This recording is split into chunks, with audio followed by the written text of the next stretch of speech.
न्यूयॉर्कमध्ये संयुक्त राष्ट्र महासभेच्या 79व्या अधिवेशनाची सर्वसाधारण चर्चा कालपासून सुरू झाली। परराष्ट्र व्यवहार मंत्री डॉक्टर एस जयशंकर या चर्चेत भारताचं प्रतिनिधित्व करणार असून येत्या 28 तारखेला ते या चर्चेत आपले विचार मांडणार आहेत। कोणालाही मागे न सोडता सध्याच्या आणि भावी पिढ्यांसाठी शांतता, शाश्वत विकास आणि माणसांच्या सन्मानपूर्वक प्रगतीसाठी एकत्र काम करणं ही या चर्चेची संकल्पना आहे। दरम्यान पदार्थांच्या विशेषतः सिंथेटिक ड्रग्जचे धोके टाळण्यासाठी जागतिक आघाडीच्या शिखर परिषदेत जयशंकर यांनी विचार मांडले।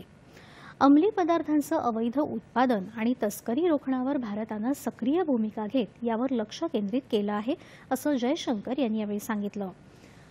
दहशतवादी आणि अंमली पदार्थांची तस्करी यांच्यातील संगतमताचा भारतावर दीर्घकाळ परिणाम झाला आहे, याकडे त्यांनी लक्ष वेधलं।